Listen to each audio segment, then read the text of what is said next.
अस्सलाम वालेकुम। लेक्चर 74 ईद के बाद पहला लेक्चर हमारा स्टार्ट हो गया है जी।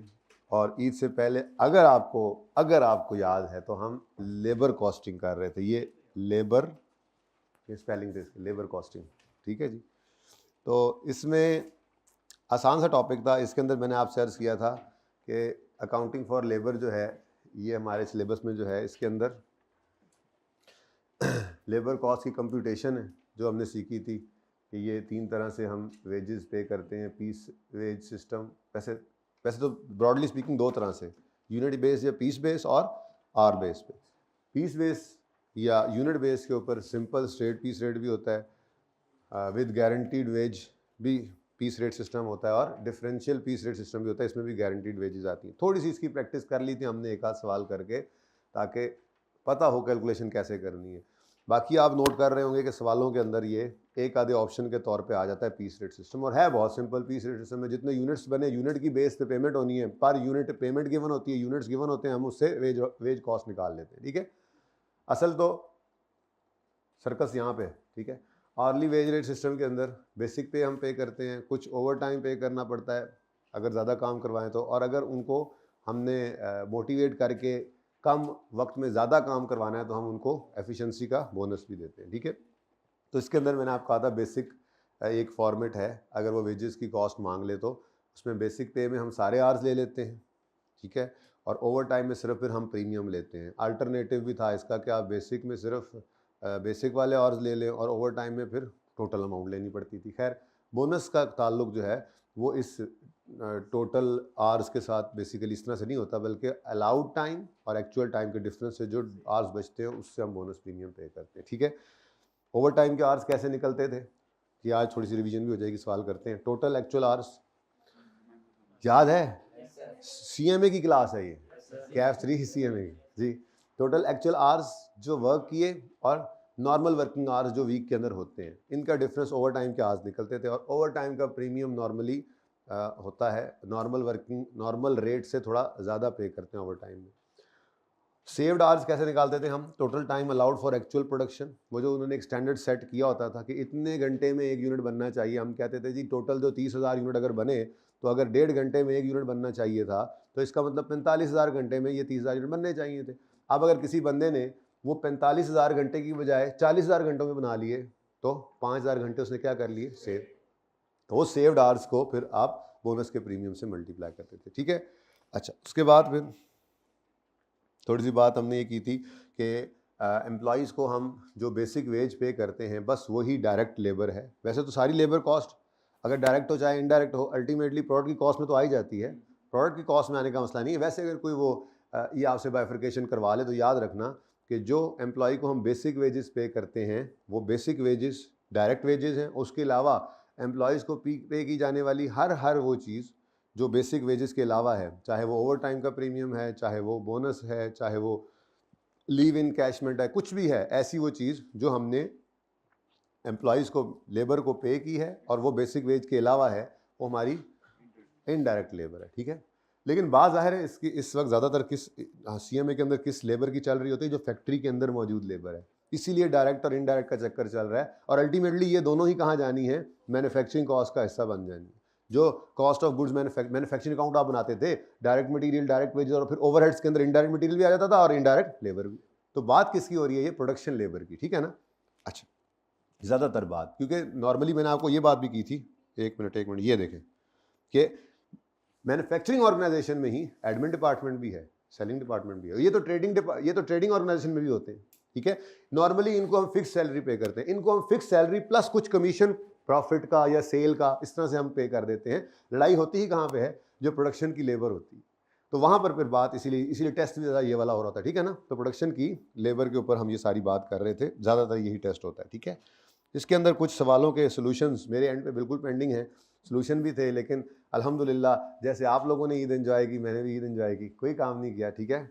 और ये इंशाल्लाह आपको क्योंकि अब कल वाला संडे तो ऑन है, तो कल तो हम इंशाल्लाह सीवी स्टार्ट कर देंगे। या सिर्फ इसको ख़त्म करना रहता था, एक सवाल अहम रहता था और एक आधा फिर एडिशनल कराऊंगा, क्योंकि आपकी शक्लें बता रही हैं कि आप भूल गए कि क्या किया था ईद से पहले, ठीक है। तो अब फिलहाल तो मैं सीवीपी के नोट्स आज जाके बनाऊंगा और लेबर के नोट्स फिर 1-2 दिन के अंदर आपको मैं इंशाल्लाह अवेलेबल कर दूंगा, ठीक है। नोट्स प्लस जो सोल्यूशन रहते हैं वो मिल जाएंगे, 2 से 3 दिन लगेंगे इस सारे प्रोसेस में, परेशान नहीं होना, ठीक है।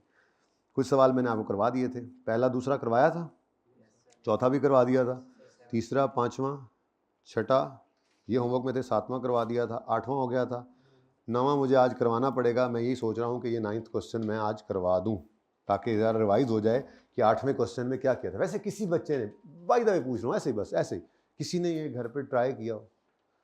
माशाल्लाह 2 बच्चों ने ट्राई कर लिया, माशाल्लाह माशाल्लाह। मतलब आप लोगों को कोई काम नहीं रहा है। देखो बच्चे हंस रहे हैं मुझ पे और आप पे, ये पूछने वाले को देखो और बताने वालों को देखो। तो क्या ख्याल है, ये सवाल जिन्होंने किया था हो गया था? फिर हो गया था, क्विकली कर लें, फिर 15 मिनट में हो जाना चाहिए सवाल, ठीक है। क्योंकि ये सवाल हमने किया था 2009 वाला सवाल और फिर 2022 के अंदर ये सवाल आया हुआ है। 2009 वाला सवाल याद करें क्या था, ये टॉय वाला, ये सवाल तो याद है ना। ये से अच्छा, ये इससे पहले किस किसने लेक्चर क्लास में नहीं लिया था, फिजिकली नहीं लिया था और ऑनलाइन ले लिया था? ऑनलाइन कोई ऐसा भी जिन्होंने ऑनलाइन भी नहीं लिया, मौजे मारो फिर जिन्होंने अभी तक वो भी नहीं लिया हुआ लेक्चर। खैर, तो इसके अंदर कुछ ऐसा था कि हमारे पास एक मैन्युफैक्चरिंग कंसर्न थी जिनके बारे में उन्होंने कहा था कि जी वो परफॉर्मेंस को अच्छी नहीं आ रही और वो सोच रहे हैं कि वेजेस को इंक्रीज़ कर दें और बोनस इंसेंटिव जो है वो ऐड करें, ठीक है, जिसकी वजह से कुछ चेंजेस आ जाएंगी। तो हमने कहा था फिर इसके अंदर 2 ऑप्शंस आ गए, एक तो एग्जिस्टिंग जो चल रहा है और एक जो प्रपोज्ड है, ठीक है। इसका सोल्यूशन हमारे पास करीबी यहाँ पे मिल जाएगा हमें इंशाल्लाह। ये कौन सा सवाल है, ये तो ऊपर चला जाए ना, क्वेश्चन नंबर 4 तो ऊपर भेजें,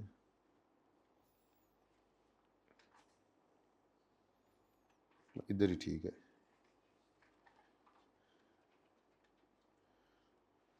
इसकी कभी ज़रूरत पड़ी तो देख लेंगे, ठीक है।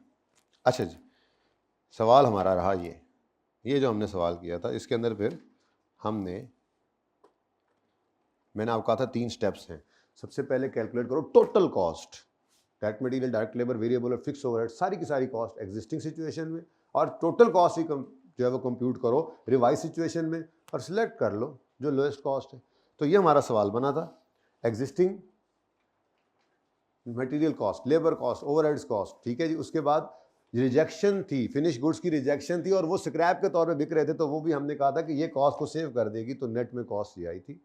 और प्रपोज जो उन्होंने कहा था वेजेस बढ़ा दें और इंसेंटिव ऐड करें, उस वजह से जो चेंजेस आई थी, मटेरियल के अंदर वेस्टेज चेंज हुई थी, ठीक है, और लेबर की एफिशिएंसी वजह से कुछ कॉस्ट लेबर की कम हुई थी, जाहिर है और कम हुए तो वेरिएबल ओवरहेड भी थोड़े से शायद कम हो गए थे। तो ये कंपैरिजन के अंदर हमने देखा था कि रिवाइज प्लान बेहतर था, ठीक है। लेकिन इसमें जो सबसे इंपॉर्टेंट बात थी मेरे ख्याल से वो ये पॉइंट था, मेरे ख्याल से ये नया पॉइंट था। बाकी तो सब बेसिक्स जब हमने की थी ना, तो इतने को इस काबिल हम हो गए थे कि फिर लेबर के पहले 2 लेक्चर लेने के बाद हम ये वाला सवाल जो है वो बेसिक्स स्टार्ट वाले 6 लेक्चर और लेबर के पहले 2-3 लेक्चर्स करने के बाद हम ये सवाल हाथ पांव मार सकते थे इसमें। ये एक नया पॉइंट हमने पढ़ा था। वो नया पॉइंट क्या था? वो नया पॉइंट ये था कि रॉ मटेरियल की wastage input per unit included है उसके अंदर 7%, यानी कि ये क्या है, 5 kg जो हमें सवाल में गिवन है, ये क्या है? इनपुट। ये क्या है? इनपुट। और वो कहता है कि इट वुड रिड्यूस टू, यानी कि 7 से 3 पे चला जाएगा। तो मैंने कहा था यार ये जब भी आ जाएगा ना तो मसला है। इससे पूरी कहानी फिर हमने देखी थी। हमने कहा था कि देखें जी, असल में ये 5 इनपुट गिवन है एग्जिस्टिंग सिचुएशन में, जिसमें 7% जो है वो लॉस का शामिल है। तो अब मुझे ये नहीं पता था कि आउटपुट कितना आया हुआ है। आउटपुट यहाँ पर ना गिवन थी सवाल में कॉस्ट, उन्होंने कहा भी है, ये देखो ना यहाँ पे क्या गिवन था, बिल्कुल इस जैसा सवाल है अगला, इसलिए मैं जरा इसकी बेस बना रहा हूँ कि ये क्या है, cost of production per unit. एक यूनिट पर 5 किलो इंटू 40, 5 किलो मटीरियल लगता है, 40 रुपए के हिसाब से 200 रुपए का 5 किलो मटीरियल लगता है कॉस्ट, ठीक है। तो ये क्या था? इनपुट। अब अगर 7% लॉस हो जाता है तो फिर जो फिनिश गुड्स पड़ी होंगी उसमें कितना पड़ा हुआ है मटीरियल, वो हमें पता नहीं था। तो ये देखो, ये कहानी असल में थी, 5 का 7% लॉस हो जाता है तो फिर आउटपुट पे कितना पड़ा होता है, ये हम यहां से इधर आए थे, ठीक है। 5 का 7% कितना बनता है? बोलो जल्दी कैलकुलेट, ताज़ा करो। ये मैं आपको वार्म अप कर रहा हूँ, वार्म अप हो रहे हैं आप लोग, वार्म अप जी। 0.35, अगर 0.35 लॉस हो जाता है तो फिर फिनिश गुड्स के अंदर आउटपुट यानी कि फिनिश गुड्स के अंदर कितना पड़ा होता है? 4.65। अब इतना फिनिश्ड गुड्स में पड़ा रहना चाहिए। अब लॉस की परसेंटेज चेंज होने से इसने चेंज नहीं होना, लॉस की परसेंटेज चेंज होने से इसने चेंज होना। यानी अगर हमारी एग्जिस्टिंग सिचुएशन में हमारा लॉस 7% हो रहा है तो आउटपुट ने यही रहना है, इनपुट 5 था। अगर मेरा लॉस रिवाइज्ड के अंदर बढ़ता है तो क्या चीज बढ़ेगी? ये बढ़ेगा, ये बढ़ेगा, ये नहीं बढ़ेगा। ये तो फिनिश गुड्स में होना चाहिए। तो इसका मतलब अगर लॉस 7 से 10% पे जाना है तो मुझे इनपुट 5 से भी ज्यादा करना पड़ेगा, और अगर लॉस 7 से 5, 4, 3% पे नीचे आना है तो फिर मुझे इनपुट कम करना पड़ेगा। यहां पे मेरी मटेरियल कॉस्ट लॉस बढ़ने से बढ़ेगी या लॉस कम होने से कम होगी, ये नहीं बदलना। अब सवालों में आमतौर पे ये गिवन होता था, इस वजह से हमारी कहानी या परसेंटेज इधर जोड़ देते थे या परसेंटेज इधर। ये सिंपल सवाल थे। तो ये पहला सवाल हमने देखा था जिसके अंदर इनपुट सवाल के अंदर गिवन थी और लॉस की परसेंटेज लॉस जो बनता है वो उसके अंदर जाहिर शामिल था। तो फिर पहले हमने क्या किया, आउटपुट निकाला जो फिनिश गुड्स में होना चाहिए। अब जब ये निकल आया ना तो प्रोपोज सिचुएशन में इसको यहां पे रख दिया। अब ये हमारा वो पुराने वाला सवाल बन गया। आउटपुट कितना है जी? 4.65। जैसे हमने वो सबसे पहली दफा टारगेट कॉस्टिंग में ये कॉन्सेप्ट पढ़ा था लॉसेस वाला, और उसमें लिखा होता था ईच कंप्लीट यूनिट ऑफ फलां चीज रिक्वायर्ड इतने किलोज ऑफ मटेरियल। तो ये सवाल अब वो बन गया। ईच क्या चीज बना रहे थे वैसे बाय द वे? मैं जरा जुमला अच्छा हो जाएगा, चल रहने दे यार, इतनी देर से मैं पता नहीं लाहौर पहुंच जाना सी। सिंगल प्रोडक्ट, अच्छा जी ठीक है, उन्होंने भी कुछ नहीं दसिया जी। तो अब यहां पे सवाल वो बन गया पुराने वाला, जहां पे वो कहा करता था each unit of finished goods require 4.65 kgs of material. Normal loss is 3% of input. Input is not given. ये अब सवाल वही बन गया। तो फिर 3% ऑफ x, ठीक है, और यहां पर x, तो वो फिर हमने अब फिर ये सारी कहानी ये 2 दफा करने का, यानी कि मैंने पहले यूं सिखाया था कि पहले आप एग्जिस्टिंग आउटपुट निकालें, फिर रिवाइज इनपुट निकालें, फिर इससे रिवाइज इनपुट से पकड़ के जो है वो आपने ये रिवाइज इनपुट मैंने डायरेक्ट निकलवाया था बेसिकली, ठीक है ना। मैंने कहा था कि इतनी लंबी कहानी ये सिर्फ देखना है कि जब भी कभी लॉस की 2% गिवन हो तो कहानी तो असल में ये बनती है। कोई भूल जाए तो ऐसे कर ले, अपना फॉर्मूला लिखे, यहां पर लिखकर पहले इधर आए, फिर यहां से इधर लिखे। अब ये पुराने वाला जैसे कई लॉसेज वाले सवाल के थे, ये वैसा बन गया। परसेंटेज इसके साथ जुड़ी हुई है तो एक्स अज्यूम किया उसको और ये काम हो गया। लेकिन मैंने कहा था इतनी देर पर्चे में नहीं लगानी, बस या एंड में रिवीजन क्लास में भी ना एक जगह पे आपको इकट्ठी करके चीज़ें दूंगा, ठीक है ना। उसके अंदर मैं आपको बताऊंगा कि अगर 1% गिवन है तो क्या करना है और 2 है तो क्या गिवन है। लेकिन वो सीख भी तो लिया ना, सीखना तो सारे सिलेबस में आहिस्ता आहिस्ता करके होता है, ठीक है। अब अगर याद रखने वाली बात क्या है, अगर मटीरियल की वेस्टेज की 2% गिवन है तो फिर आपने ये नहीं करना सिंपल कि आपको गिवन है जी 4.65 तो डिवाइडेड बाय 0.97 कर लेंगे तो आपका, वैसे इसका आंसर तो यही आता है। करो जरा 4.65 डिवाइड बाय 0.97 करो जरा, जो हम करते आए आज तक, जो करते आए। लेकिन ये तब हो जब ये गिवन हो, ये गिवन नहीं था, इनपुट गिवन था 2% की, पुरानी वाली परसेंटेज ये, नई वाली ये। तो जब ये काम करना हो तो फिर एक याद रखना शॉर्टकट, ठीक है। ये कॉन्सेप्ट है। शॉर्टकट क्या था? रिवाइज इनपुट निकालने का, जो इनपुट इस वक्त गिवन है, ठीक है, उसको मल्टीप्लाई करो जिस पर इस वक्त मौजूद है, यानी कि वो 1 माइनस 7%, 1 माइनस 0.07 से मल्टीप्लाई करो और डिवाइड करो 1 माइनस जो नई वाली आ रही है 1 माइनस 0.03%। तो आपका आंसर डायरेक्ट ये आ जाएगा। सारी डिस्कशन के बाद ये आपका शॉर्टकट बना था। तो ये सबसे अहम बात थी हमारी ईद से पहले वाले लेक्चर की, जो आप लोगों ने घर पे लेना भी नहीं पसंद किया। तो कोई बात नहीं, आज अब हम इसको डायरेक्ट ही करेंगे। आज इतनी लंबी कहानी नहीं करेंगे, करना चाहें तो घर पे आप कर सकते हैं, लेकिन ये अगले वाले सवाल के अंदर सेम यही वाला पॉइंट दोबारा से टेस्ट हुआ था, ठीक है। शुरू करें जी काम। तो ये खैर दोबारा से कर लेते हैं ताकि सारी बातें फिर रिवाइज हो जाएं। ज़रा इस सवाल को पढ़ लें, ये एक इंपॉर्टेंट पॉइंट था, मैंने वैसे ही ज़रा रिवाइज कर दिया। खैर क्वेश्चन का सलूशन आपके पास मौजूद है, इधर देखें। तो इसके अंदर यही वाली कहानी थी, एग्जिस्टिंग के अंदर और रिवाइज के अंदर। तो ये 5 किलो एग्जिस्टिंग में लग रहे थे, रिवाइज के अंदर ये कुछ कम हो जाने थे क्योंकि वेस्टेज कम हो रही थी। वेस्टेज कम हो रही है तो मटेरियल इनपुट कम करेंगे तो कॉस्ट कम होगी। यही तो फायदा हो रहा है, इस इंसेंटिव का यही तो फायदा हो रहा है कि ध्यान से काम करेंगे, वेस्टेज कम करेंगे। वेस्टेज कम करेंगे तो हमें मटेरियल कम खरीद के डालना पड़ेगा ना, ज़ाया कम करेंगे चीज़, ज़ाया कम होने से कॉस्ट तो बचनी है। ये बात समझ आ रही है, ठीक है। तो इसी तरह का काम दोबारा करते हैं। आ जाए अगले सवाल में। आज सर ने गेम पाई है, बच्चे पूरे कर, सवारियां पूरी कर रहे हैं। ऐसा कुछ नहीं है, ये रह गए थे क्या करें, वरना मैंने करा देना था आज CP स्टार्ट। बता देना आप सबको, कल की नॉर्मल क्लास चूँकि नॉर्मल ऑन है, 6 दिन आपको छुट्टी इसलिए दी थी कि हुकूमत की 3 दिन छुट्टी आप 6 दिन करके आएँ ताकि आ जाएँ, फिर भी आप लोग पूरे नहीं हुए। अब कल मैंने सी भी स्टार्ट कर देना, ये ख़त्म हो रहा है, ठीक है। अच्छा जी, determine whether AL should implement the proposed wage plan और हायर सब्स्टिट्यूट लेबर। शायद ये दो मसले हो, शायद ये दो ऑप्शन हैं, प्रपोज वेज प्लान या सब्स्टिट्यूट लेबर, दो ऑप्शन, ठीक है ना। तो सवाल पढ़ते हैं पता लग जाएगा। ये बात क्या चल रही है, बात ये चल रही है कि लेबर कॉस्टिंग के अंदर 3 तरह के सवाल आते हैं। कंप्यूटेशन ऑफ लेबर कॉस्ट की कंप्यूटेशन, ये तो मतलब अब नहीं आता, ठीक है। लेबर कॉस्ट की कंप्यूटेशन ही यूज हो रही है, लेकिन किसके अंदर, डिसीजन मेकिंग ऑफ लेबर के अंदर। तो ये डिसीजन मेकिंग ऑफ लेबर के सवाल, यही सवाल आपने करने भी हैं रिवीजन के अंदर। इक्का दुक्का को मैं रिवीजन प्लान के अंदर ऊपर वाले सवालों में से भी कोई डाल दूंगा, वैसे सवाल करने वाले यही हैं। ये आपका जो टॉय, उसके बाद अर्जेंटीना, सेंटोरस और जिरकॉन, बस ये 4 सवाल हैं। और 5वां को एक आधा जो है वो मैं कोई रिसेंट में से 1-2 पिछले अटेम्प्ट में से शायद इसमें नहीं आया, वो भी डाल दूंगा रिवीजन प्लान में, रिवीजन क्लास में करवाऊंगा या किसी टेस्ट में दे दूंगा, बाहर रिवीजन प्लान में डाल दूंगा। तो ये 5 सवाल मोर देन इनफ।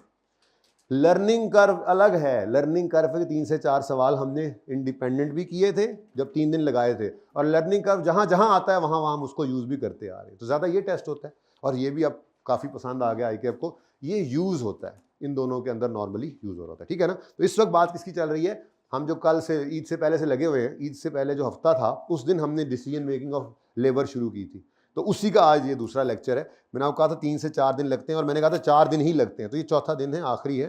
कल सी भी स्टार्ट हो जाना है, मैं बता रहा हूँ, अपने दोस्तों को बता दो कि आ जाए। इससे ज़्यादा देर करेंगे तो मारे जाएंगे। हॉस्टल वैसे खुल चुके हैं, सारा कुछ सब चालू हो गया है, कोई बहाना भी अब तो नहीं है। अच्छा पढ़ो जी। Argentina limited is involved in production of product zinc which requires highly skilled labour. हो जैसे आप लोग हैं, ठीक है। AL's budgeted production for the year is 1,20,000 units. The breakup of existing variable cost per unit of zinc is as follows. ये कहाँ से आ गए, ये कुछ और, उसका चल रहा है, ऊपर वाले के चल रहा है मेरे ख्याल। चलो देख लेते हैं। अच्छा जी, अब वो क्या कह रहा है यार, आप जरा साइड पर, मुझे लग रहा है कि आप इधर ही हैं, आप इधर थोड़े ही, आप तो इधर हैं शायद, बाकी देख लेंगे, आपकी ज़रूरत पड़ी हमें तो। अच्छा जी, existing variable cost, existing variable cost per unit. Variable cost में क्या क्या होता है, direct material, direct labour, variable overheads, और फिक्स्ड ओवरहेड्स नहीं है, वेरिएबल कॉस्ट है, पर यूनिट वेरिएबल कॉस्ट है, ठीक है।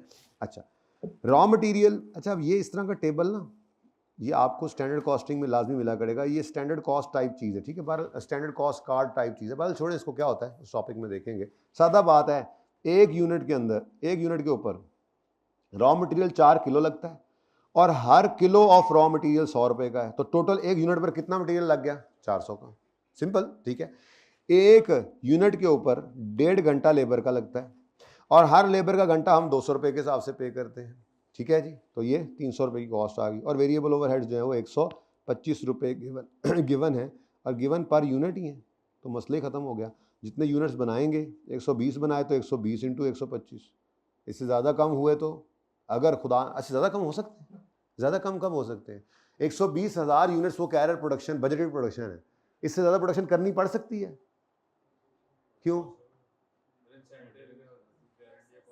एक मिनट जी, लॉसेस हो सकते हैं भाई, जब एनुअल प्रोडक्शन रिक्वायरमेंट ये है तो यही करनी है, तो हमारा डिमांड यही होगी, इससे ज़्यादा नहीं, कैपेसिटी भी नहीं होगी, रखने की भी गुंजाइश नहीं होगी, इससे ज़्यादा नहीं बनाने।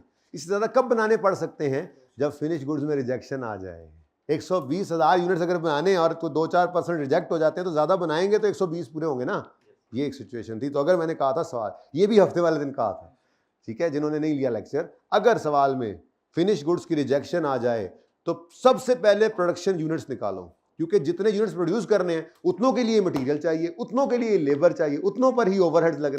तो सबसे पहला स्टेप क्या होता है, शायद यहां पे लिखा भी था, बहरहाल आपको लिखवाया था रिजेक्टेड यूनिट्स के बारे में, ये रेट ऑफ रिजेक्शन सवाल के अंदर गिवन हो तो मैंने लिखवाया था ना गालिबन, मैंने लिखवाया था गालिबन कि अगर सवाल के अंदर rejection of finish goods given हो तो सबसे पहले आपने प्रोडक्शन यूनिट्स निकालने, ठीक है। चलो इस सवाल में शायद होगा तो फिर देखेंगे 120 बनने हैं, उससे कम ज़्यादा। आगे बढ़ो। Presently there is a shortage of skilled labour, हमें हाईली स्किल्ड लेबर चाहिए और इस वक्त शॉर्टेज है उसकी। शॉर्टेज का मतलब ये होता है कि अगर आपके पास मौजूद है ना तो उनको संभाल के रखना पड़ेगा। वो इधर भी मुंह मारेंगे, उधर भी मुंह मारेंगे, ठीक है, वो इधर भी भागेंगे, उधर भी भागेंगे, आपको उनको रोक के रखना है। आसपास भी लोग चीलों की तरह चाहे वो उचकने के लिए उनको तैयार होंगे। हाईली स्किल्ड लेबर चाहिए और स्किल्ड लेबर आप शॉर्टेज में, जाहिर सी बात है, तो उनकी डिमांड ज़्यादा है ना, तो अब उनको रोकना ज़रूरी है, अपना काम चलाने के लिए उनको रोकना ज़रूरी है। अब वो कहता है presently there is shortage of skilled labor in market and consequently management of AL foresees a high labor turnover। उन्हें लगता है कि बहुत सारे लोग किसी वक्त छोड़ के जा सकते हैं, किसी वक्त छोड़ के जा सकते हैं, कोई डिमांड ज़्यादा है ना, तो कोई अच्छी ऑफर मिल गई तो वो छोड़ के चले जाएंगे। In case of high labour turnover, अगर ये चले गए, AL would be required to hire substitute labour, अगर वो चले जाते हैं तो उनको सब्स्टिट्यूट लेबर हायर करनी पड़ेगी, ठीक है, eight the existing wage rate.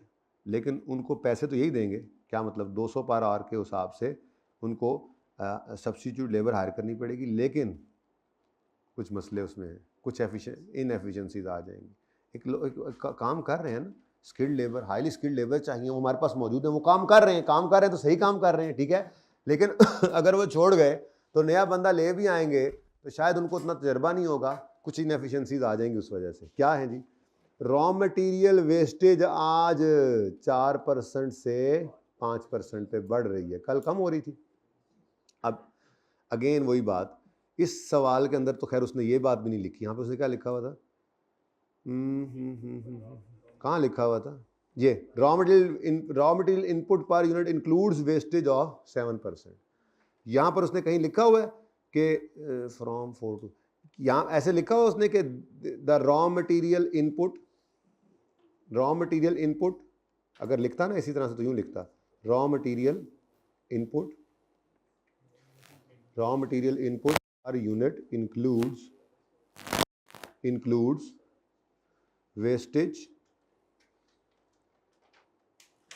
Wastage of 4%।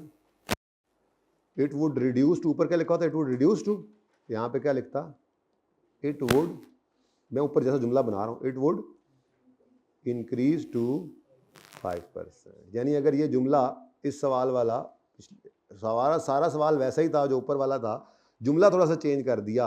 अगर जुमला ये वाला यूँ लिखा होता तो ये वाला जुमला और ये वाला जुमला, कंपेरिजन करें, कंपेरिजन, समझ आ रही है बात की, तो उसने वहाँ पर बता दिया था रॉ मटेरियल इनपुट, लेकिन ये उधर जुमला तो मैंने बाद में पढ़ा था। मैं ये बात इत्तेफाक से पहले ही आपको समझा गया था हफ्ते वाले दिन सवाल करते हुए कि देखो बेटा ये क्या गिवन है, ये स्टैंडर्ड कॉस्ट एक तरह से गिवन है कि पर यूनिट इतनी कॉस्ट है, पर यूनिट इतनी कॉस्ट पड़ती है, पर यूनिट 5 किलो मटीरियल लगता है। अब अगर मटीरियल की वेस्टेज है तो ये इनपुट है, आउटपुट इससे कुछ कम आता होगा। अब ये बात वहाँ पे सीक्यू यहाँ पे काम आनी थी, ये कॉस्ट पर यूनिट है, यानी आपको एक यूनिट के लिए 4 किलो मटेरियल कॉस्ट होती है, आपकी एक यूनिट के लिए 4 किलो मटेरियल कॉस्ट होती है, मतलब 4% लॉस भी हो जाए तो ये यूनिट तैयार हो जाता है। 4 किलो लगाते हैं तो 4% लॉस होने के बाद ये यूनिट बनता है ना। तो कॉस्ट का मतलब ही क्या है, एक यूनिट पर कितना मटेरियल लगा, भाई 4 किलो लगा, खरीद के जो वो लाए थे 4% लूज हो गया, तो कॉस्ट कितनी, देखो ना, आपको मिसाल के तौर पे हम कहते हैं जी आधा किलो लॉस हो जाता है मिसाल के तौर पे, तो 3.5 किलो आउटपुट होना चाहिए था, लेकिन मुझे खरीद के कितना लाना पड़ेगा एक यूनिट बनाने के लिए, 4 किलो, तो इनपुट 4 किलो, उसके अंदर लॉस पड़ा ही होता है, ठीक है। तो अगेन वही वाली सिचुएशन बनी, बस जुमला थोड़ा सा उन्होंने जरा बदल कर लिख दिया, आपको पता होना चाहिए था। तो कॉस्ट गिवन है, ठीक है, ये क्या है, अगेन ये क्या है, इसको क्या लिखूंगा मैं, जैसे यहाँ पर लिखा था, ये क्या है, इनपुट, ये क्या है, 4 किलो क्या है जी, इनपुट, डन, वही वाली सिचुएशन बन गई। अब एग्जिस्टिंग के अंदर ये 4 किलो लगता है और 4% लूज होता है, अगर हमने सब्स्टिट्यूट हायर कर लिया तो ये 5 किलो पे चला जाएगा। अब 4 किलो वाला तो मतलब एग्जिस्टिंग वाला तो यही वाली कॉस्ट आ जाएगी 400, लेकिन जब रिवाइज पे जाएंगे तो हमें 4 को पकड़ना है, उसको मल्टीप्लाई किससे करना है, जिस पर मौजूद है वो 1 माइनस 0.04 करेंगे तो 0.96 और डिवाइड करेंगे वैसे ही जरा वैसे ज़रा अपने तौर पे ये मैं यहाँ पर लिख देता हूँ ताकि आपको याद रहे। 4 kgs क्या है इनपुट। पूरी कहानी करोगे तो वही निकलेगी। चलो पूरी कहानी भी जल्दी से करते हैं, ज़रा इस जगह पे फिट करते हैं, फिर मैं मिटा दूंगा। यहाँ पे अब क्या गिवन है जी आज 4, और ये क्या गिवन है जी 4% ऑफ 4, तो ये क्या निकल आया जी, करो ना 4 का 4%, 3.84। उसके बाद ये 3.84 बन गया। अब यहाँ पर 5% ऑफ x करना है, तो ये डिवाइडेड बाय जी 4.04। ये क्या हुआ, बढ़ क्यों गया? कल तो कम हो रहा था, आज बढ़ क्यों गया? हाँ, कल लॉस की परसेंटेज एफिशिएंसी बढ़ने की वजह से बेहतर हो रही थी, कम हो रही थी, आज बढ़ रही है। बात समझ आई? तो ये 4.04 निकला। इतनी लंबी कहानी के बाद इसको वापस कर दें, क्योंकि ये हमारा सवाल दूसरा था वहाँ पे। अब मैं ये पूरी कहानी नहीं कर रहा, ठीक है? Okay done. अब मैं डायरेक्ट ही कर रहा हूँ, बताना जहाँ ब्रेक लग जाए। ये सही हो गया, पुराना सवाल बन गया। अब ये सारी कहानी करके मैंने कितना निकलवाया था आपको 4.04। यही मैंने आपको कहा है कि आपने ना डायरेक्ट कर लेना। आपने कहना जी 4 इनपुट है, इसको डिवाइड करो जिस पर जाना है। जिस पर जाना है वो 9% वेस्टेज है ना, सॉरी 5% वेस्टेज है ना, तो 100 माइनस 5% कितना बनता है 95%, तो 0.95 ये 95% है, इनटू जिस पर मौजूद है। बताओ आंसर। तो ये डायरेक्ट निकल आता है। अब सीख लिया हमने, तो सीखा हमने तफसील से था। अब शॉर्टकट है, पर्चे के अंदर कभी भी 2 रिजेक्शन रेट्स आएंगे ना, तो फटाफट ये काम कर लेना है। बैक ऑफ द माइंड आपके वो सारा कॉन्सेप्ट मौजूद है, ठीक है? वो पूरी कहानी तो ये है, ये पूरी कहानी बस अब आपके दिमाग में होनी चाहिए। पर्चे में इतना टाइम नहीं होता कि यूं नक्शे बना बना के आप ये करते रहो। पर्चे के लिए तो सिखाया जा रहा है आपको मुख्तलिफ सवालों के अंदर। अब 2 सवालों मैंने कंपेयर करके आपको दिखाया, ठीक है? और ये यहीं पे नहीं है, स्टैंडर्ड कॉस्टिंग के अंदर इंशाल्लाह 3-4 दफ़ा ये फिर आना है, ठीक है? ये बड़ा फेवरेट है आईकैप का। लॉसेज वैसे फेवरेट है, और लॉसेज में ये वाला भी फिर फेवरेट है, ठीक है? तो ये आएगा, अभी काफ़ी दफ़ा आएगा इंशाल्लाह, जान नहीं छूट दी इसको। तो जब तक ये बार बार आते आते 2-3 बार और आना आपको पता है, उसके बाद आपको याद हो जाना, आपके लिए रूटीन बन जानी है। हर चीज़ पहली बार ज़रा मुश्किल लगती है। चलें जी, इसका मतलब एग्जिस्टिंग में हम मटेरियल वही उठा लेंगे, और जो ये कॉन्ट्रैक्ट लेबर है उसके लिए फिर हम 4.04 kgs इनपुट करेंगे। समझ आ रही है बात की? अच्छा, ये एक और इनएफिशिएंसी भी है जी। एक तो इनएफिशिएंसी ये आ गई कि आपकी मटेरियल की वेस्टेज बढ़ जाएगी, इनएफिशिएंसी हुई ना। दूसरी इनएफिशिएंसी क्या है? Increase of finish goods rejection rate from 3% to 4%। अच्छा, अब ये जो है ना, ये फिनिश गुड्स का हमेशा ये सिंपल ही तरीका होता है, ठीक है? फिनिश गुड्स ना आपकी स्टार्ट के अंदर आपने रखनी, तो 120,000 है, 120,000 है, ठीक है? अगर आप इस वक्त देखें तो 3% रिजेक्ट होती है, मतलब आपको डिवाइडेड बाय उसी तरह से करना है। अगर तो output plus loss percentage is equal to input, यूँ लिख लो। अब आउटपुट आपको 120 चाहिए, अगर 3% है ऑफ एक्स, कर लें ऐसे 0.03x is equal to x, तो बताओ 0.97 से डिवाइड होना था ना, वही मैं डायरेक्ट करने लगा था, ठीक है? तो 120 डिवाइड बाय, उधर तो बड़ी अच्छी जगह बन गई थी, ऐसे करके लिख लिया था मुझे लगता है ना। ये देखो, वैसे नहीं, यहाँ कहीं लिखा था, ये देखो, सुभान अल्लाह जी। तो ये 3% पे है एग्जिस्टिंग में, तो एग्जिस्टिंग में 120,000 डिवाइडेड बाय 0.97 करें। सोच लें, बेशक अपनी इक्वेशन रफ वर्किंग में बना लें और फिर कर लें, कोई मसला नहीं जी। 7 ये करना है वहाँ पे। वैसे तो ये क्या है जी, एग्जिस्टिंग। एग्जिस्टिंग हम इतने यूनिट्स बनाते हैं, तो उसमें से 3,711 रिजेक्ट हो जाते हैं, बाकी फिर हम बेच देते हैं। अगर हम हायर कर लें सब्स्टिट्यूट लेबर, तो फिर मेरे दोस्तों इसको 1,20,000 यूनिट्स को लेने के लिए आपको 0.96 यानी कितने डिवाइड करें, कितने 1,25,000 यूनिट्स बनाने पड़ेंगे। यानी अब आपके 5,000 यूनिट्स क्या हो जाएंगे? ये क्या है जी? चलें, नहीं रिजेक्शन तो है, ये कौन सा प्रपोजल यही है ना?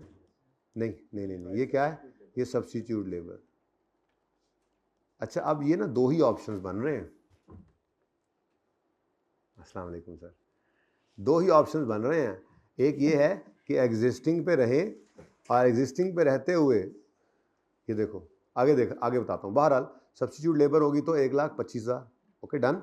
और अगली बात भी जहन में रखना, रिजेक्टेड यूनिट्स यहाँ पर भी बिक रहे हैं, तो अगर बिक रहे हैं तो एंड पे जाके इनको कॉस्ट में से माइनस कर देना, ये आपकी सेविंग है। ओके, अच्छा अब वो कहता है, ये सिचुएशन समझ आ गई कि लेबर स्किल्ड है, हाईली स्किल्ड चाहिए हमें, ठीक है, और हम एक्सपेक्ट कर रहे हैं कि हाई लेबर टर्नओवर होगा, ठीक है। मैनेजमेंट ऑफ एएल 4Cs उनको नजर आ रहा है, 4C कर रहे हैं, उनको नजर आ रहा है कि लेबर टर्नओवर हाई होगा, और अगर लेबर टर्नओवर हाई हुआ तो उन्हें कॉन्ट्रैक्ट हायर करनी पड़ेगी सब्स्टिट्यूट लेबर, और अगर ये करेंगे तो फिर ये मसले आने। इसका मतलब ये जो यहां से लेकर यहां तक मैंने बात की है आपके साथ, यहां तक ये यहां सारी बात ये किस लिए है अगर सब्स्टिट्यूट लेबर हायर होती है तो, ठीक है।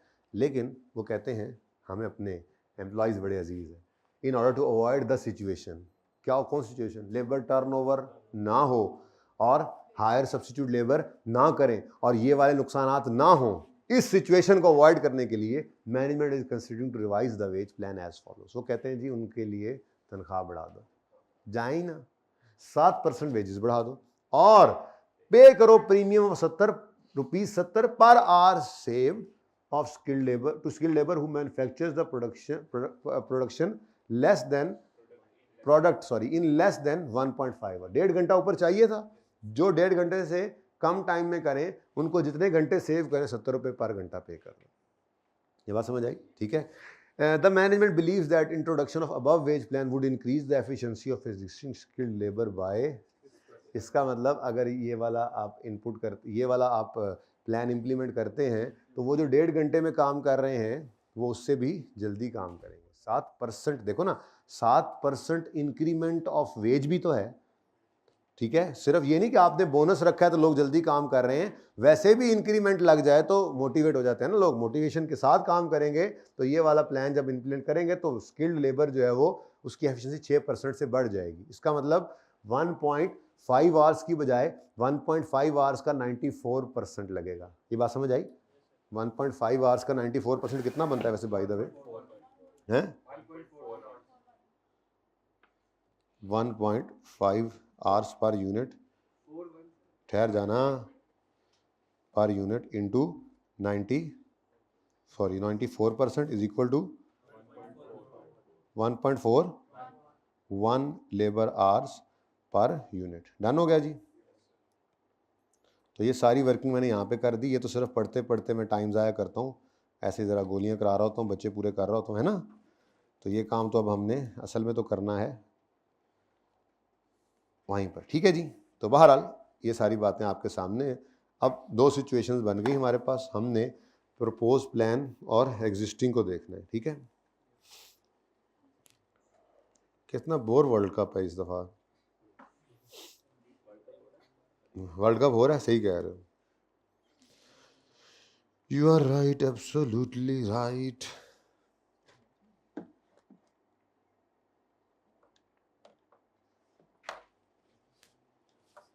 भाई मार्कर्स अगर कोई नहीं लाया तो आप ले आए।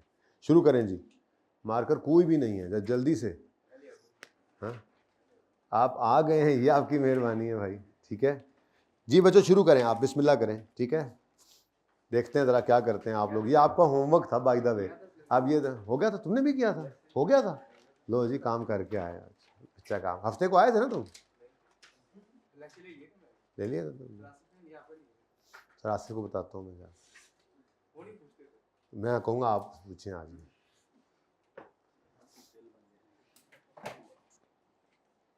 हाँ मैं तो सिंह निकले हैं ना।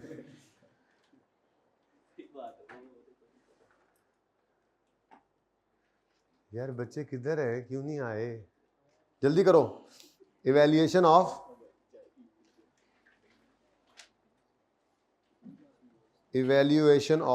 proposed wage plan। जल्दी करें। एक आपका हायर सब्स्टिट्यूट लेबर बन गया, पहले यही कॉलम बना रहे हैं, ऊपर डाटा इसी का गिवन है, हायर सब्स्टिट्यूट लेबर, और दूसरा introduction of revise wage plan. बात समझ आई है ना? जो असल है वो तो गया, वो तो सिर्फ डाटा यूज होगा। जो एग्जिस्टिंग चल रहे हैं उन्होंने अब ऐसे नहीं चलना, उनको चलाना है तो ये काम करना पड़ेगा, या फिर तैयार हो जाए। फेस द म्यूजिक, ठीक है भाई, आ रहे हैं मार्कर्स?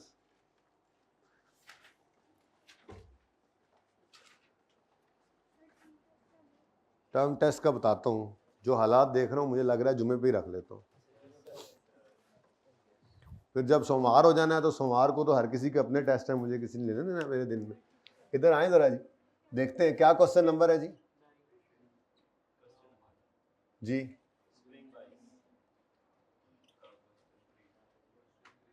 स्प्रिंग 22 का क्वेश्चन 3,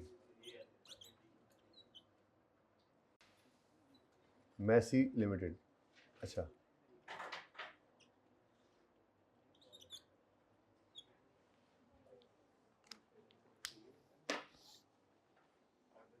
मुझे नहीं लगता ये मेरे मार्कर हैं, तो नवे नकोर मार्कर हैं भाई, कोई चलते चलते मार्कर कोई नहीं।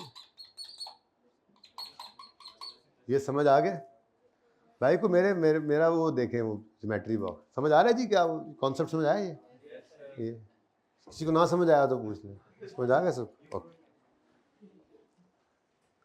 चले जी, नेक्स्ट है। अच्छा जी,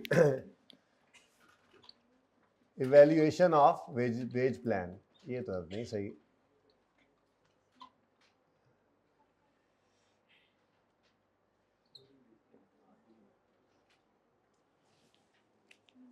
नए नकोर है ना असल में।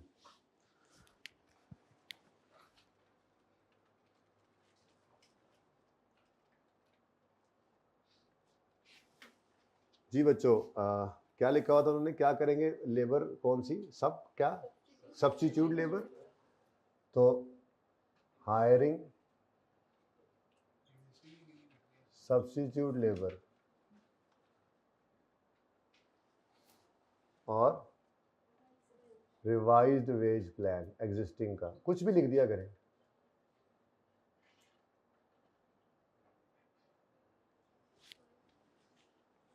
असल में ना एग्जिस्टिंग और न्यू इसलिए नहीं कर सकते कि एग्जिस्टिंग तो है ही नहीं। सब्स्टिट्यूट अलग है, एग्जिस्टिंग को तो रोकना है तो रिवाइज करना पड़ेगा उनका वेज प्लान, जरा इसलिए इस तरह से लिख रहा हूँ, ठीक है। अच्छा जी, तो सबसे पहले जी डायरेक्ट मटेरियल की कॉस्ट, वेरी सिंपल। अगर आप हायर कर लाते हैं नई लेबर को तो ये मसला होगा, 4 किलो नहीं 4.04 किलो मटेरियल लगेगा, ठीक है, सही है ना। और अगर आप करंट वाली को ही रख लेते हैं तो उसको पेश एक ज़्यादा करना पड़ेगा, लेकिन मटेरियल फिर 4 किलो ही लगेगा, ठीक है। इंशाल्लाह सही होंगे यार।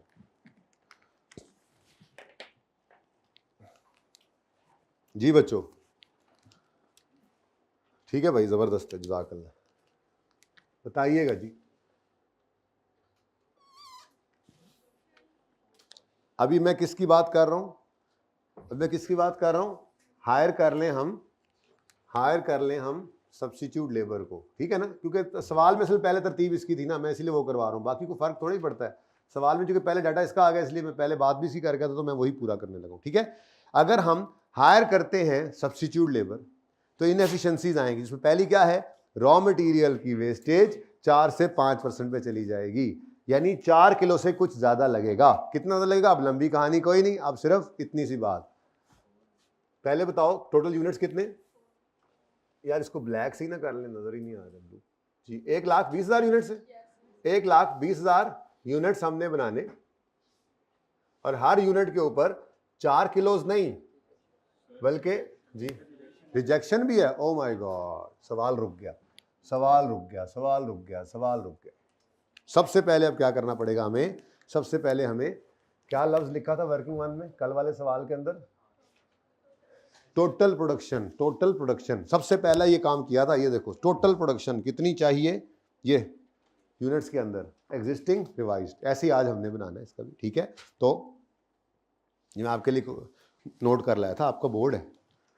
टोटल प्रोडक्शन, भाई इसको ना रीफिल भी करना पड़ेगा मुझे लगता है, कोई एक आधा मार्कर ना इनमें से ले लो, ये करवा दो उनको रीफिल। ने कहे मैसेज कर दें बीबुल्ला को, बैठो नहीं ये इधर रखो, जब वो आए तो ये वाला पढ़ा दें, ठीक है जी। टोटल प्रोडक्शन, बल्कि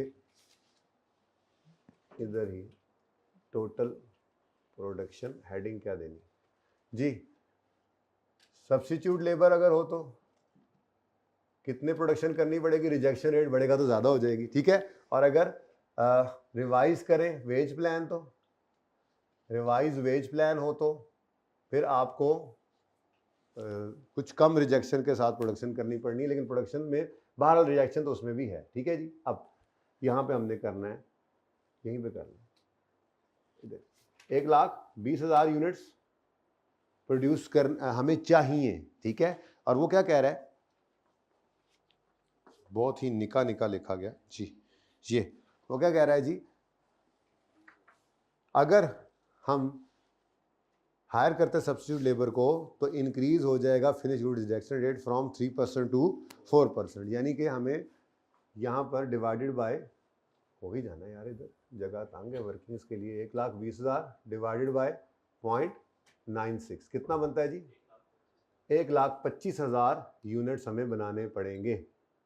और अगर हम इन्हीं को ही बहला फुसला कर रोक लें अपने पास, तो फिर 1,20,000 यूनिट्स बनाने हैं तो थोड़ी सी रिजेक्शन कम हो जाएगी। 1,20,000 चाहिए, सॉरी, तो हमें कितने यूनिट्स बनाने पड़ेंगे, बोलो। 1 2 3 1 2 3 4 5 6 नहीं होता, 711 1 2 3 के बाद तो 4 5 6 होता है, तो 1,25,000 जज़ाकल्लाह जी। तो यहाँ पर हमें रुकावट पड़ गई, जब फिनिश गुड्स की रिजेक्शन आ जाए तो ये 120 गलत है। 120 तो बनना नहीं कि 120 का मटेरियल कॉस्ट ले, 120 की लेबर, बनने 125 हैं तो 125 का मटेरियल खरीदेंगे, 125 पे लेबर लगाएंगे, 125 को बनाने के लिए ओवरहेड्स लग रहे होंगे, ठीक है। तो सबसे पहली चीज़ यहाँ पर 125 हो जाएगा। ये कहाँ से आया जी, ये जी वर्किंग नंबर 1 से आया एग्जामिनर भाई। उसके बाद ये 4 kgs जो हैं, अब ये 4 kgs नहीं रहने, ठीक है। इन 4 kgs को डिवाइड करेंगे जिस पर इसने जाना है, ये मटेरियल की बात हो रही है। मटेरियल 4% से 5% पे जा रही है वेस्टेज, तो जाना किस पे है, 5 पे, मौजूद इस वक्त किस पे है, 4 पे। तो जिस पे जाना है उससे ऐसे याद कर लो ना, जिस पे जाना है उससे डिवाइड कर लो, याद ही करना है, अब कॉन्सेप्ट तो दिया हुआ है। तो जिस पे जाना है उससे डिवाइड कर दो, जिस पे मौजूद है उससे मल्टीप्लाई। लेकिन जिस पे जाने का मतलब ये नहीं है कि आप 5% से डिवाइड कर रहे हो, उसका मतलब मेरा यही है कि आपने 1 माइनस 0.05 करना, ये आप जहन में रख लेना, जैसे भी याद रखना रख लो, ठीक है। तो 4 kgs नहीं लगना आप, बल्कि 4 kgs डिवाइड बाय जिस पे जाना है पॉइंट, जिस पे मौजूद है पॉइंट। अब ये आपने ना बस यहीं पर ऐसे ही लिख देना, ठीक है, डन हो गया। बोलो, तो जितना kg, ये 4.04 आंसर आ जाएगा आपका कैलकुलेटर पे, ठीक है। इसको मल्टीप्लाई किससे कर दें, चलो निकाल दो यार, ये लो ऐसे कर जी, कितना 4.042 kgs पर यूनिट आ गए, ठीक है जी। और हर kg कितने का है, इसमें इसके बारे में उसने नहीं कहा कि ये बढ़ रहा है या कम हो रहा है, तो उतना ही जितना गिवन है, 100 रुपए पर kg, ₹100 पर kg। अच्छा, अब इधर देखो हुआ क्या है, 1,25,000 यूनिट्स जो है, 1,25,000 यूनिट्स बनाने थे, उसको छोड़ो, फिलहाल 1 यूनिट की मटेरियल कॉस्ट निकाल लो, कि हमने 1 यूनिट की मटेरियल कॉस्ट निकाली है। देखो रिवाइज वाली निकल आई है, और गौर से देखो, इसको छोड़ो, 4 किलो लगते थे वेस्टेज जब 4% थी, अब 4.04 2 किलोज लगेंगे क्योंकि वेस्टेज बढ़ गई। अब 1 किलो कितने का आएगा, अब इसको मल्टीप्लाई करो तो ये अब 1 यूनिट की कॉस्ट है, 1 यूनिट की मटेरियल की कॉस्ट ये है, बात समझ आती है। अब 1 यूनिट की ये है, लेकिन हम तो कितने बना रहे हैं, 1.20 1.25, बात समझ आ गई, ठीक है। बोलो 505 2, मैं 2 लिखा देना, पहले 5 बोली जाना, मुझे लग रहा है 5 है जी। 505250500, बड़ी मेहरबानी। हरदीन, ये भी चेक करवाने आए हो, सारे दे दो मुझे, मैं चेक करता रहूंगा, जज़ाकल्लाह। अब उम्मीद है आपको नहीं आना पड़ेगा। अच्छा जी, लेकिन दूसरा मामला क्या है, अगर साथ साथ करते चले ना, कि पहले इसको पूरा कर लें, साथ साथ करते, इसके बाद क्या आना है, डायरेक्ट लेबर कॉस्ट आनी है, वो भी करना चाह रहे हैं, कर लेते हैं, ठीक। अगर आप इनको हायर करते हैं तो रिजेक्शन रेट बढ़ेगा, वो हमने एक 25 यूनिट्स लेकर कर लिया उसका असर, ठीक है। दूसरा, वेस्टेज ऑफ मटेरियल बढ़ेगी, वो भी हमने जाके टैकल कर लिया। तीसरा, क्या कोई वेजेस का हेर फेर है, उन्होंने कहा था जी वेजेस के बारे में तो ऐसी कोई बात नहीं की थी, उन्होंने कहा था कि इनको हम हायर कर सकेंगे regard to hire subsidy at the existing wage rate. अब यूनिट्स हमें मिल चुके हैं 1,25,000, उसको हमने मल्टीप्लाई करना है 1.5 आवर से। कोई इनएफिशिएंसी वक्त की नहीं कह रहे वो कि टाइम ज़्यादा लगाएंगे। अगर वो कहते कि मिसाल के तौर पे टाइम, ये साथ साथ तैयारी उन सवालों की भी करनी, नहीं पर्चे में आते हैं, ये तो नहीं आएगा, इससे मिलता जुलता ही आएगा ना।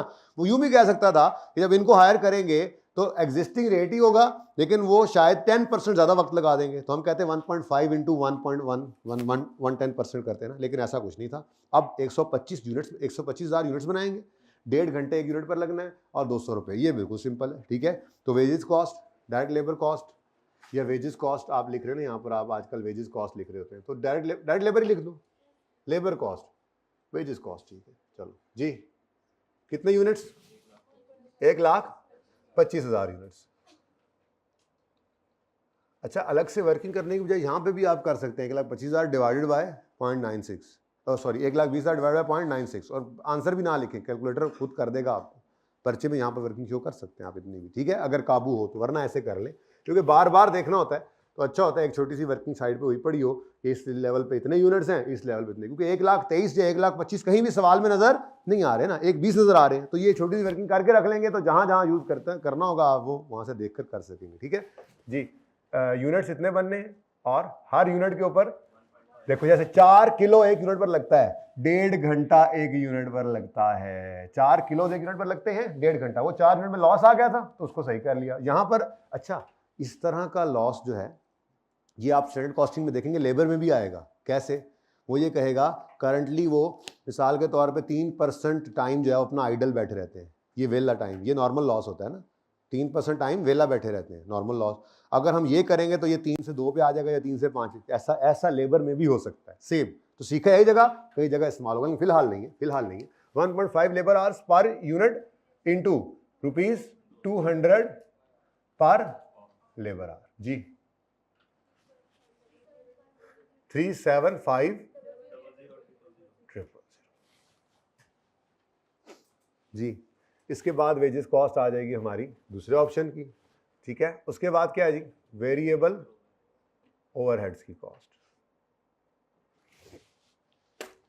अब ये सवाल के अंदर गिवन किस तरह से है, ओ यार ये तो बहुत आसान है, 125,000 यूनिट्स बनेंगे ना, और हर यूनिट के ऊपर 125 रुपये, सिंपल। तो 1,25,000 इंटू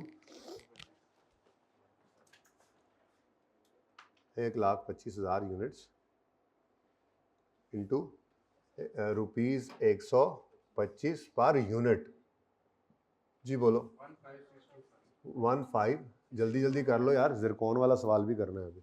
15625,000। खैर अगली क्लास मेरी अपनी है, कर लेंगे, जल्दी करो जी। क्या अनड्यू, ये तो कोई बात नहीं यार। नेक्स्ट कुछ है जी, और बस कुछ और भी है। हाँ, टोटल प्रोडक्शन कॉस्ट अलग करके स्क्रैप माइनस कर दो, या यहीं पर डायरेक्ट भी कर दो, काम चलेगा। करनी है टोटल, कर लो, चलो कल जैसा बिल्कुल बन जाए, मतलब पिछले सवाल जैसा बिल्कुल बन जाए। ये हमारी टोटल प्रोडक्शन कॉस्ट है, सॉरी इधर आओ, टोटल प्रोडक्शन कॉस्ट, थोड़ी सी जगह छोड़ दें अगले वाले की भी।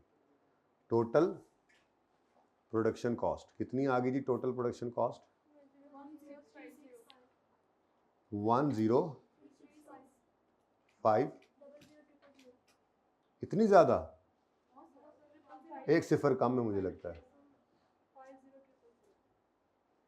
अब ठीक है, फिर भी काफी है। अच्छा, ये मैंने इसलिए लिखा कि देखो बच्चों, ये टोटल प्रोडक्शन कॉस्ट है। अब अगर रिजेक्शन स्क्रैप के तौर पे ना बिकती तो बस यही कॉस्ट थी, लेकिन जब ये कॉस्ट आई है इन यूनिट से 125 यूनिट्स बनाने पर, और इसमें से 5,000 यूनिट से क्या हो जाने, अब स्क्रैप हो जाने हैं, तो फिर बाकी ये कॉस्ट को कम नहीं, कॉस्ट सेव नहीं कर देंगे, ठीक है। तो लेस क्या कर देंगे हम, लेस कर दें इसमें से scrap value of rejected units, scrap value of, आज इसकी अलग से वर्किंग नहीं करते, यहीं पे करें, यहां पर करें जी। इधर देखो 1,25,000 माइनस 1,20,000, जो आंसर आया यानी 5,000 यूनिट्स, उसको ₹300 गिवन था ना, पर यूनिट से मल्टीप्लाई कर दें, आंसर बताएं।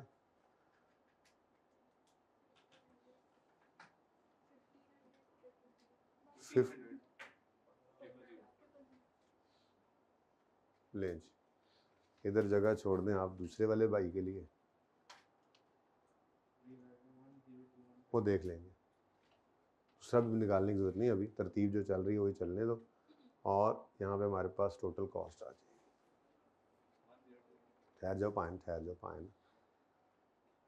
जी, आप बताएं। 10,215 डन जी। इसके नीचे अल्हम्दुलिल्लाह थोड़ी सी जगह बच गई है जिस पे मैं इनको रिकमेंडेशन भी लिख दूंगा। चले जी, अब अगला काम शुरू करें जी। अगला काम देखते हैं मुश्किल है या ये मुश्किल था, क्या लगता है आपको? अगला ऑप्शन मुश्किल होगा या ये वाला मुश्किल था?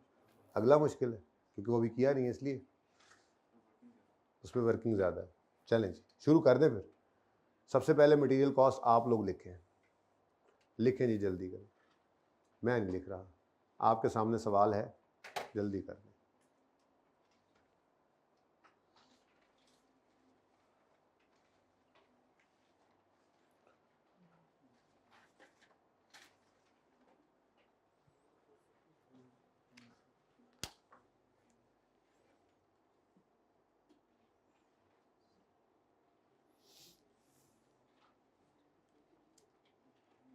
जी बच्चों, भाई ये ना इस सिचुएशन में खुद को ना डालें भाई, बचाएं खुद को, भाई बचाएं खुद को, ये 4 किलो से ज़्यादा ना लगने पाए भाई, खुद को बचाएं। ये 5,000 यूनिट्स रिजेक्शन हो रही है, इससे बचाने के लिए आपको क्या करना पड़ेगा?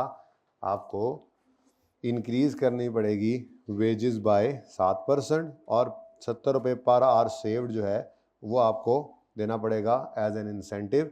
लेकिन ये सब चीज़ें जो हैं ये इंक्रीज कर देंगी efficiency of existing skilled labour bye, ठीक है। अब ये सारी बातों से सबसे पहली बात तो ये पता लगी कि रॉ मटेरियल की जो कॉस्ट है वो बिल्कुल यही रहेगी, 4 किलोज इंटू 100 रुपये पर किलो, ठीक है। लेकिन यूनिट्स तो फिर भी 1,20,000 नहीं ना बनाने, यूनिट्स तो फिर भी 1,23,000, तो 1,23,711 यूनिट्स बनेंगे। वर्किंग वन दरम्यान में आ गई, काम चल गया, इनटू, और अब 4 kgs ही लगेंगे, ठीक है जी, और हर kg 100 रुपये का ही है, ठीक है। आप अगर यूं करना चाहें उस जैसा, तो ये 1 यूनिट की कॉस्ट इंटू 1,23,000 यूनिट, डन हो गया। ऊपर जैसा मैंने बना दी, छोटी ब्रैकेट क्या बता रही है, 1 यूनिट पर कितना लगता है और उसके बाद कितने यूनिट टोटल बनाने हैं वो हमने मल्टीप्लाई कर दिया, डन। बोलो 494400, सही है जी। पार्ट 2 शुरू करना है आप, कर दें।